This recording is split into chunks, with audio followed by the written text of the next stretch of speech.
Welcome to the Royal Road School of Carmelite Prayer.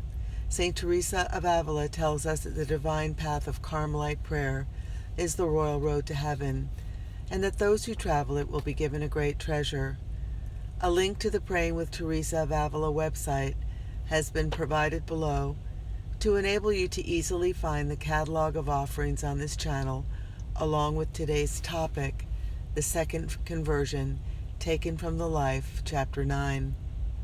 The website provides all the simple tools you need to develop your own practice of Carmelite prayer, along with complete course materials to start your own school of prayer in your parish or community. The second conversion, taken from the life, Chapter 9. By this time my soul was growing weary, and though it desired to rest, the miserable habits which now enslaved it would not allow it to do so. It happened that, entering the oratory one day, I saw an image which had been procured for a certain festival that was observed in the house, and had been taken there to be kept for that purpose. It represented Christ sorely wounded, and so conducive was it to devotion that when I looked at it I was deeply moved to see him thus. So well did it picture what he suffered for us.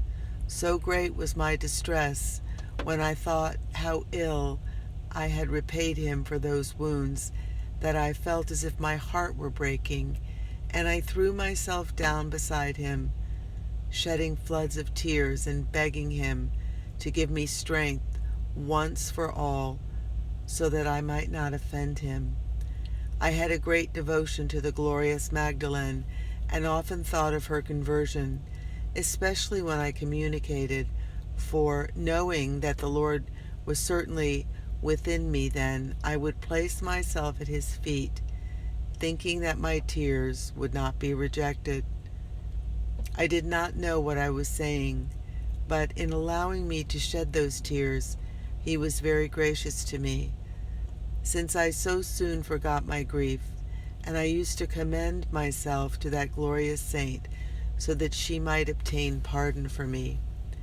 I believe my soul gained great strength from the divine majesty. He must have heard my cries, and had compassion on all my tears. I began to long to spend more time with him, and to drive away all occasions of sin, for once they had gone I would feel a new love for his majesty. I knew that, so far as I could tell, I loved him, but I did not know, as I should have done, what true love of God really means. I think I had not yet quite prepared myself to want to serve him when his majesty began to grant me favors again.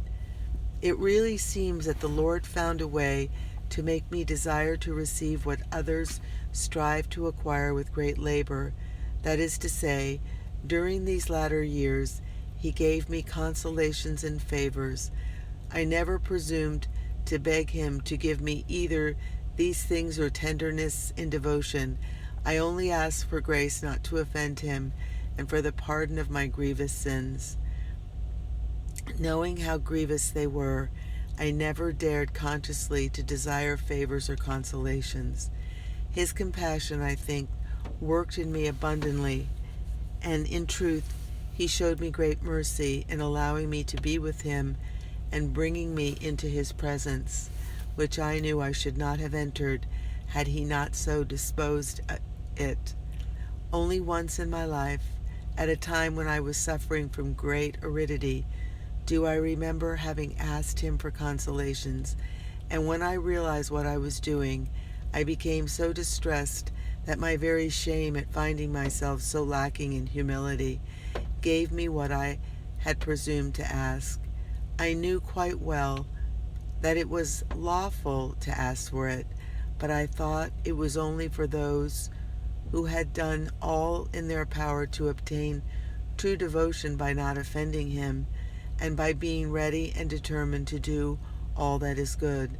Those tears of mine, as they did not obtain for me what I desired, seemed to me effeminate and weak, but all the same, I think they were of some benefit to me, for as I say, especially After those two occasions, when they caused me such compunction as such distress of heart, I began to devote myself more to prayer and to have less to do with things that were hurtful for me.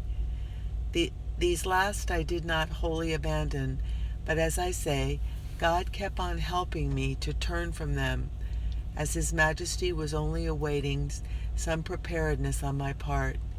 His spiritual favors continually increased in the way I shall describe. It is not usual for the Lord to give them save to those who have a greater purity of consciousness. Questions to consider. Notice the traits that are characteristic of Saint Teresa and those of Jesus. Describe them. What sacrament does she owe her conversion to? Are there any commonalities? The reasons for the meeting changed. What's new? Amen.